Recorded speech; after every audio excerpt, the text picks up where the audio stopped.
बहन और भाइयों, एक समृद्ध आध्यात्मिक विरासत के साथ ही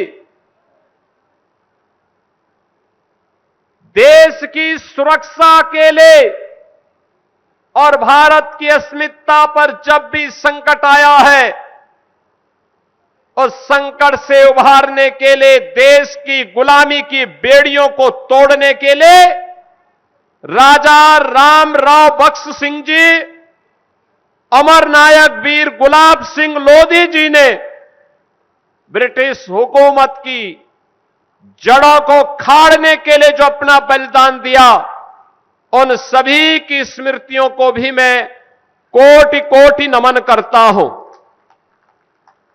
हमारा उन्नाव जनपद साहित्यकारों की पावन धरा भी है। पंडित प्रताप नारायण मिश्रा, पंडित सूर्यकांत त्रिपाठी निराला जी, डॉक्टर शिवमंगल सिंह सुमन जी, बाबू भक्तिचरण वर्मा जी, डॉक्टर रामविलास शर्मा जी जैसे साहित्यकारों के साथ ही विधानसभा के हमारे पूर्व अध्यक्ष दीक्षित जी की भी तो, हृदय नारायण दीक्षित जी की भी तो पावन धरा उन्नाव ही है।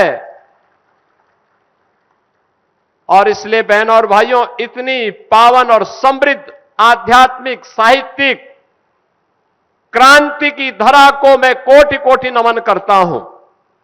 और आप सबको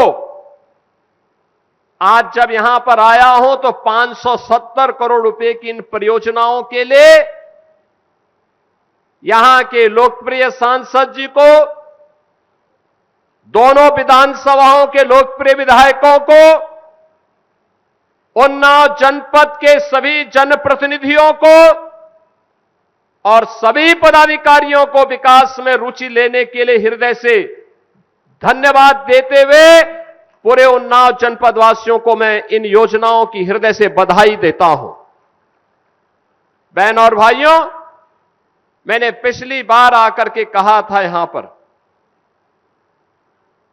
जब यहां की पीड़ा थी, स्वामी जी ने जब कहा था कि एक ओर लखनऊ, दूसरी ओर कानपुर, उन्नाव बीच में अपने आप को उपेक्षित महसूस करता है, तब मैंने कहा था कि उपेक्षित नहीं होगा। विकास की हर योजना अब हमारे उन्नाव में भी आएगी, उन्नाव उसके साथ जुड़ करके रहेगा और उन्नाव की उन योजनाओं को ध्यान में रख करके आज तो उन्नाव की कनेक्टिविटी जहां से भी देखो 4 लेन की हो गई है।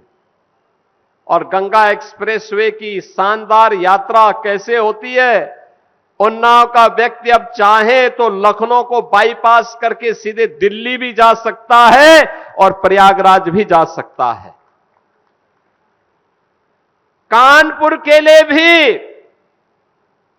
अब लखनऊ से एक ग्रीनफील्ड एक्सप्रेसवे भी बन रहा है और उन्नाव की कानपुर की कनेक्टिविटी को दूर करने के लिए, कनेक्टिविटी की समस्या का समाधान हो सके, इसके लिए गंगा नदी में अतिरिक्त ब्रिजेज की जो मांग की गई थी, हमने कहा जितना चाहिए देंगे, पैसे की कमी नहीं होने देंगे, उन्नाव को पिछड़ने नहीं देंगे।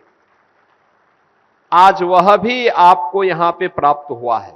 और आज मैं आपको बताने के लिए आया हूं, डिफेंस मैन्युफैक्चरिंग कॉरिडोर में भी और गंगा एक्सप्रेसवे पर यहां पर एक इंडस्ट्रियल क्लस्टर डेवलप हो सके, इसके लिए भी हम लोगों ने उन्नाव जनपद में जमीन अधिग्रहण की कार्रवाई पूरी कर दी है और तेजी के साथ नए उद्योग अब उन्नाव जनपद में लगेंगे। यहां के नौजवानों को यहीं पे रोजगार प्राप्त होगा।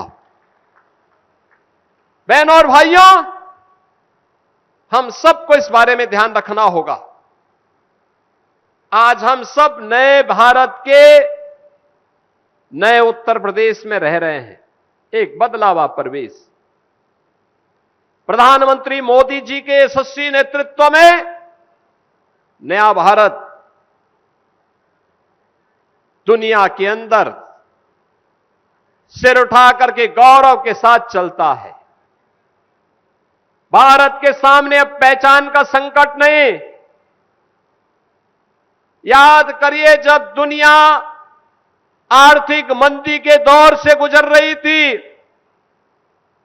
पश्चिम एशिया के संकट के दौर से गुजर रही थी, ऊर्जा का भीषण संकट पूरी दुनिया के सामने आया था, तब भी प्रधानमंत्री मोदी जी के नेतृत्व में आर्थिक मंदी में देश की जनता को राहत देने की कार्रवाई रही हो या फिर ऊर्जा संकट से देश की जनता को उभारने का कार्य रहा हो, भारत ने जो प्रबंधन किया वह दुनिया के लिए एक प्रेरणा बनी।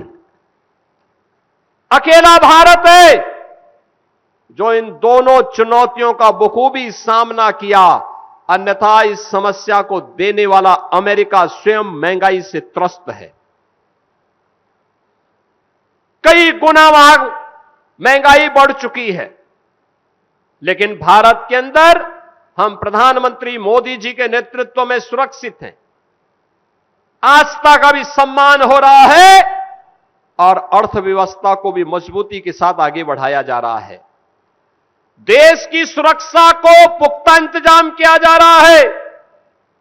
देश की सुरक्षा के साथ कोई खिलवाड़ नहीं हो सकता।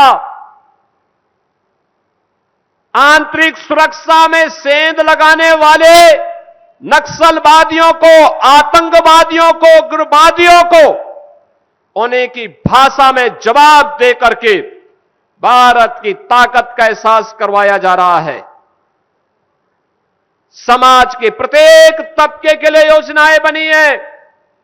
प्रधानमंत्री जी ने कहा है, देश के अंदर 4 ही जातियां हैं, एक गरीब है, एक अन्नदाता किसान है, एक महिलाओं की है और एक युवाओं की है। और इन सब को ध्यान में रख करके योजनाएं बन रही हैं। नौजवान के लिए रोजगार, किसान, अन्नदाता किसान के चेहरे पर खुशहाली आए और शासन की योजना का लाभ मिल सके, इसके लिए कार्यक्रम चल रहे हैं। मिशन शक्ति के अंतर्गत नारी गरिमा की, सम्मान की रक्षा करने के साथ ही नारी की सुरक्षा, उनके सम्मान और उनके स्वावलंबन के कार्यक्रम बखूबी संचालित हो रहे हैं। ये सभी कार्यक्रम युद्ध स्तर पर आगे बढ़ रहे हैं। बहनों और भाइयों, गरीबों के लिए योजनाएं कैसे चलनी है, आज आप देख रहे होंगे। प्रधानमंत्री आवास योजना या मुख्यमंत्री आवास योजना के लिए किसी भी गरीब को किसी के सामने हाथ फैलाने की नौबत नहीं होती है। अधिकारी उसके घर में जाकर के बताते हैं कि आपका चयन हुआ है, आपको ये स्वीकृति दी जा रही है। पहले गरीब थक जाता था, लेकिन उसको शौचालय तो मिलता ही नहीं था, उसको आवास मिलने की बात भी नहीं थी, पैसा दे करके, घूस दे करके भी नहीं मिलता था। आज बिना सिफारिश के उसका आवास उसको मिल जाता है, बिना सिफारिश के रसोई गैस का कनेक्शन मिल जाता है, बिना सिफारिश के उस गरीब को राशन मिल जाता है, बिना सिफारिश के वृद्धजनों को वृद्धावस्था पेंशन, निराश्रित महिलाओं को निराश्रित महिला पेंशन, दिव्यांग जनों को दिव्यांग जन पेंशन का लाभ मिल रहा है। और बिना सिफारिश के हर गरीब को 5 लाख रुपए की आयुष्मान भारत की सुविधा प्राप्त हो रही है। आप मुझे बताइए, जो कार्य डबल इंजन सरकार कर रही है और मात्र 9 और 12 वर्ष में करके दिखाया है, यह कार्य कांग्रेस और समाजवादी पार्टी के नेताओं को करने से, उनकी सरकारों को करने से किसने रोका था? लेकिन वे क्षमता नहीं थी उनमें, क्षमता विहीन थे, भ्रष्ट थे, अपने परिवार के बारे में केवल सोचते थे, गरीब के बारे में नहीं सोचते थे। उनके लिए गरीब का मतलब केवल दो परिवार थे। कांग्रेस के लिए केवल गांधी परिवार, नेहरू परिवार था, नेहरू गांधी परिवार, और समाजवादी पार्टी के लिए सिपाही परिवार।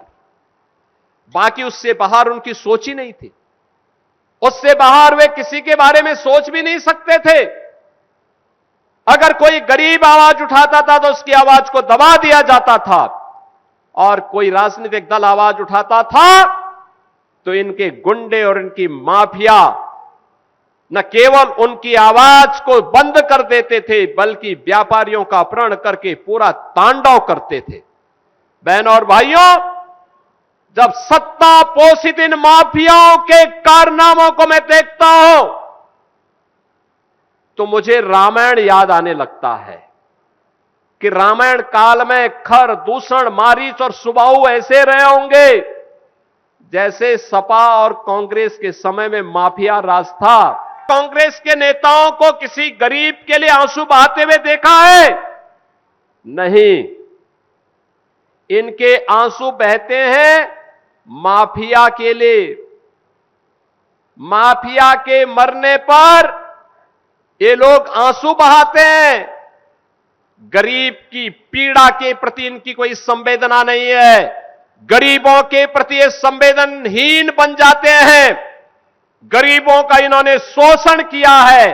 आजादी के बाद सर्वाधिक समय तक इन लोगों ने देश के अंदर शासन किया, लेकिन देश और प्रदेश को दुर्गति के गर्त में ढकेलने में और पहचान के संकट तक पहुंचाने के लिए ये दोनों दल बराबर के जिम्मेदार हैं। और इसीलिए आज जब मैं इनके दोहरे चरित्र को देखता हूं, मुझे हंसी आती है। जिन लोगों ने पहचान का संकट दिलाया, वे लोग आज उपदेश देते हैं। जिन लोगों ने प्रदेश को माफिया राज में तब्दील कर दिया था, जिन्होंने प्रदेश को दंगाग्रस्त बना दिया था, कर्फ्यू ग्रस्त बना दिया था, पर्व के पहले उपद्रवग्रस्त बना दिया जाता था, वे लोग आज उपदेश दे जा रहे हैं। वे उपदेश दिए जा रहे हैं। उपदेश देते हुए वे थकते नहीं हैं। तनिक भी लज्जा होती तो दूसरों को नहीं, अपने कार्यकाल को देख लो उठा करके, पता लग जाएगा कितने गहरे पानी में हो। और नया भारत का नया उत्तर प्रदेश अब इन लोगों को, इन भ्रष्टों को स्वीकार करने को तैयार नहीं है, कतई तैयार नहीं है।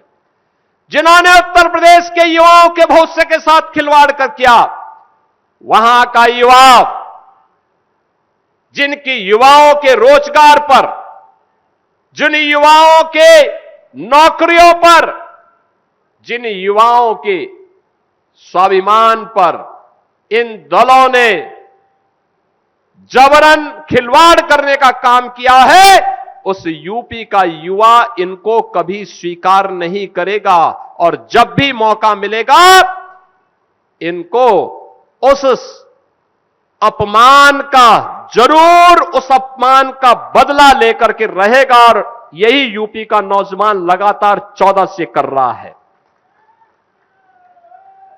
बहनों और भाइयों, जिन्होंने प्रकृति और परमात्मा की कृपा की इस भूमि उत्तर प्रदेश के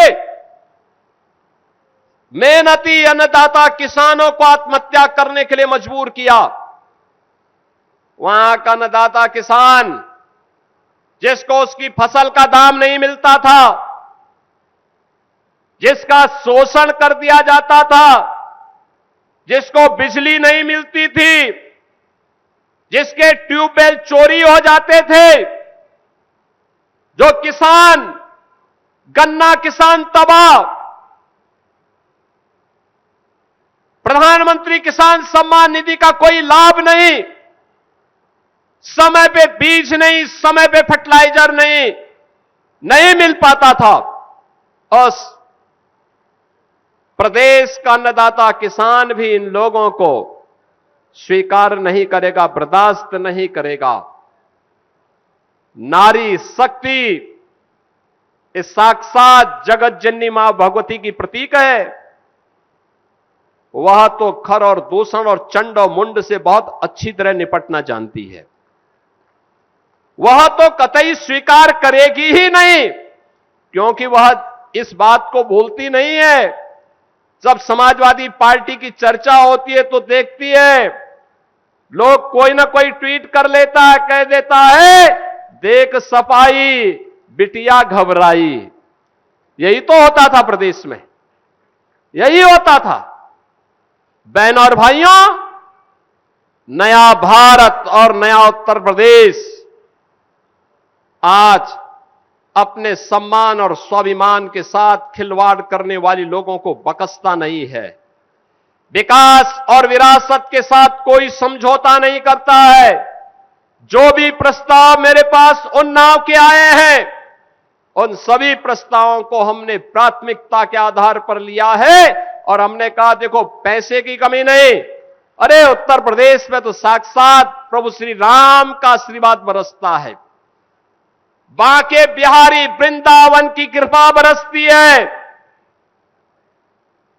उत्तर प्रदेश पर तो बाबा विश्वनाथ की कृपा बरसती है और मां गंगा का आशीर्वाद भी हम पर बरसती है। उत्तर प्रदेश कैसे बदहाल हो सकता है? आज उत्तर प्रदेश दंगा मुक्त, कर्फ्यू मुक्त प्रदेश। अब कोई उपद्रव नहीं करता है। अब उत्सव पूर्व उपद्रव नहीं हो सकते। कोई पर्व और त्योहार उठाइए आप, जो पर्व और त्योहार एक गरीब के लिए उत्सवपूर्ण माहौल लेकर आते हैं, उसके चेहरे पर खुशहाली लेके आते हैं, और इसी पर्व और त्योहार के बहाने वो बेचारा गरीब अच्छा कपड़ा पहन लेता है। अब वह खुशी के साथ परिवार के संग इस उत्साह का आनंद लेता है। सुरक्षा के बेहतर माहौल में ये उत्साहपूर्ण माहौल बनता है और विकास की इस प्रक्रिया के साथ अपनी इस विरासत को आगे बढ़ाने का यह अभियान उसी क्रम में हमारी जारी है। और बहनों और भाइयों, आज सबको मैं आपका यही आश्वासन देने के लिए आया हूं, विकास की प्रक्रिया में कोई समस्या नहीं। मैं तो आपको यह भी खुशखबरी देने के लिए आया था कि जो बात हमारे माननीय सांसद जी ने और विधायक जी ने बोली है, अब उससे भी आगे इन्हीं लोगों के साथ चर्चा करने के बाद हम लोगों ने तय किया है, यानी गंगा जी के दो ब्रिजेज के बाद डिफेंस मैन्युफैक्चरिंग कॉरिडोर के लिए भी हम लोगों ने लगभग 350 हेक्टेयर लैंड, यानी 350 हेक्टेयर लैंड का मतलब आप जानते हैं ना, लगभग 700 एकड़ लैंड, और लगभग 200 एकड़ लैंड इंडस्ट्री क्लस्टर के लिए हम लोगों ने उन्नाव जनपद में ही तैयार किया है। इंडस्ट्रीज लगेंगी, लेकिन एक नई खुशखबरी देने के लिए आया हूं मैं, वह है स्टेट कैपिटल रीजन का पार्ट हम लोगों ने उन्नाव को भी बनाया है। स्टेट कैपिटल रीजन का मतलब अब जो विकास लखनऊ में होगा वो केवल हजरतगंज तक सीमित नहीं होगा। हमने कहा था कभी अमर शहीद, अमर नायक वीर गुलाब सिंह लोधी देश को आजाद कराने के लिए उन्नाव से हजरतगंज तक पहुंचे थे, लखनऊ तक पहुंचे थे, और अब लखनऊ का विकास उन्नाव तक पहुंचेगा। उनके प्रति यही हमारी श्रद्धांजलि होगी।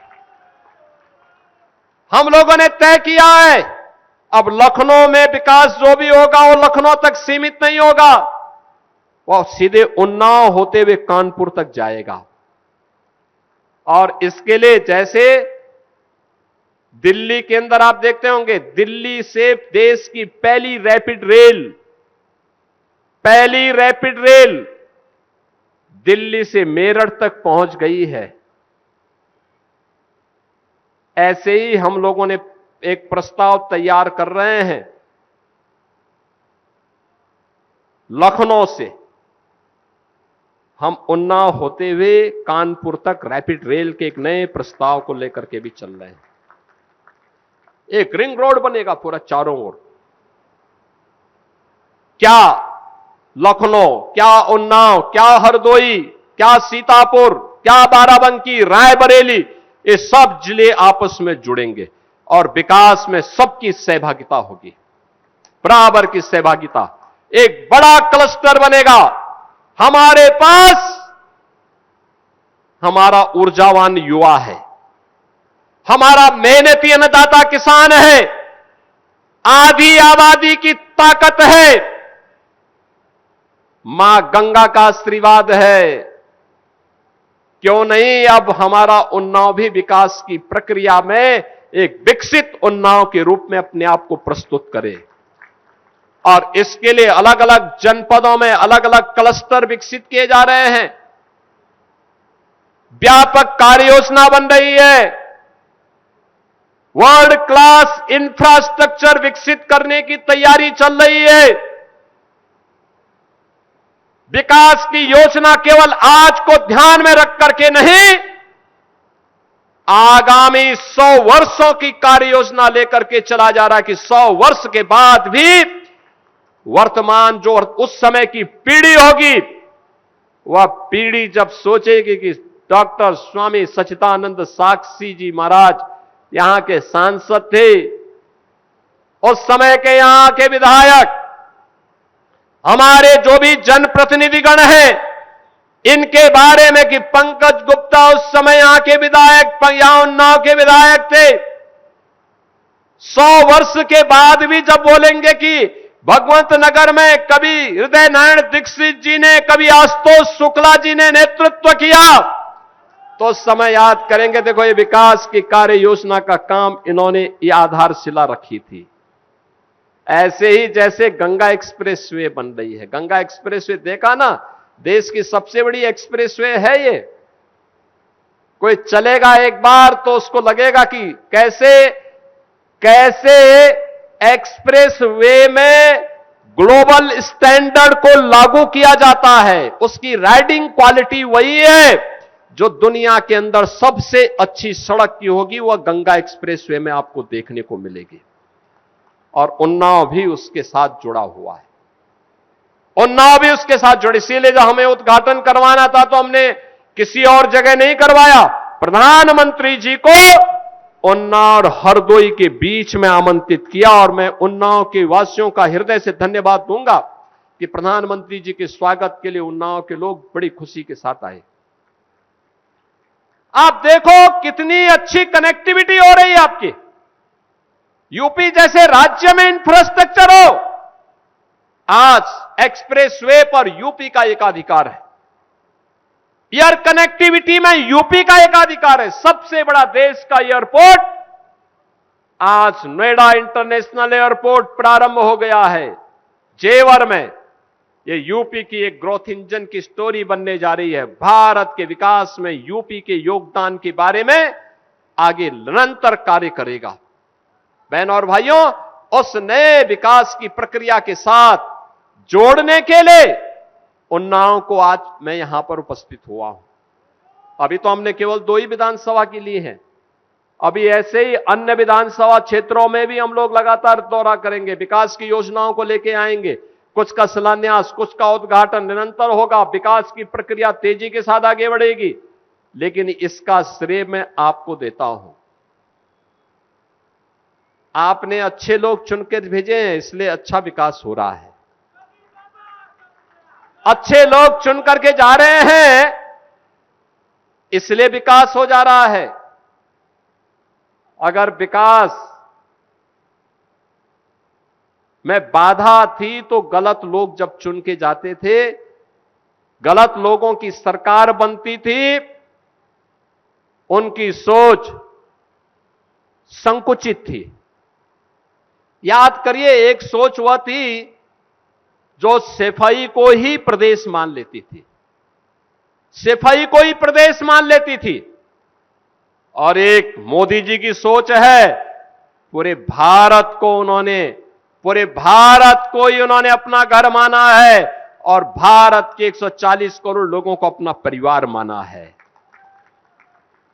हम लोगों के लिए लोग बोलते हैं, मैं कहता हूं भी देखो, मेरे लिए तो उत्तर प्रदेश ही घर है और उत्तर प्रदेश की 25 करोड़ जनता ही मेरा परिवार है।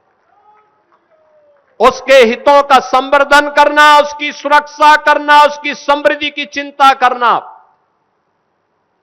ये हम लोगों के मिशन का पार्ट है और इसीलिए हम लोग आगे बढ़े। तभी मैं देख रहा था, 2 बच्चे थे, उनका अन्नप्राशन कराना था।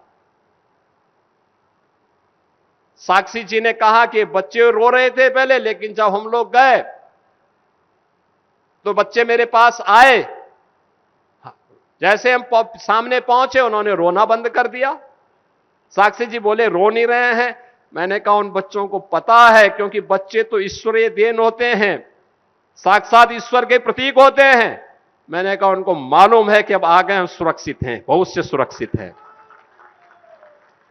अब भविष्य सुरक्षित ही नहीं, ये पीढ़ी जब सुरक्षित है तो देश के भविष्य को और सुरक्षित करके प्रधानमंत्री मोदी जी के विजन को लोग आगे बढ़ाने में सक्षम होंगे। और बहनों और भाइयों, उसी आश्वासन के साथ आप सभी को मैं आश्वस्त करने के लिए आया हूं कि उन्नाव को विकास की इस प्रक्रिया के साथ बिना रुके, बिना डिगे, बिना थके, बिना झुके आगे बढ़ने की तैयारी करनी चाहिए। और मैं आपको आश्वस्त करता हूं, विकास के कार्य के लिए पैसे की कमी नहीं पड़ेगी। डबल इंजन सरकार पूरी मजबूती के साथ उन्नाव के साथ खड़ी है, यहां के युवाओं के लिए खड़ी है, यहां की आधी आबादी के लिए खड़ी है, यहां के गरीबों के उत्थान के लिए खड़ी है और अन्नदाता किसानों की खुशहाली के लिए खड़ी है। इसी विश्वास के साथ मैं 570 करोड़ रुपए की इन परियोजनाओं को इन दोनों विधानसभाओं को अर्पित करता हूं। मैं इस अवसर पर वीर शहीद गुलाब सिंह लोधी जी की स्मृतियों को नमन करता हूं। उनके स्मृति में जो पुलिस ट्रेनिंग स्कूल है, आज उसकी क्षमता को हम दोगुना करने में सफल हो चुके हैं।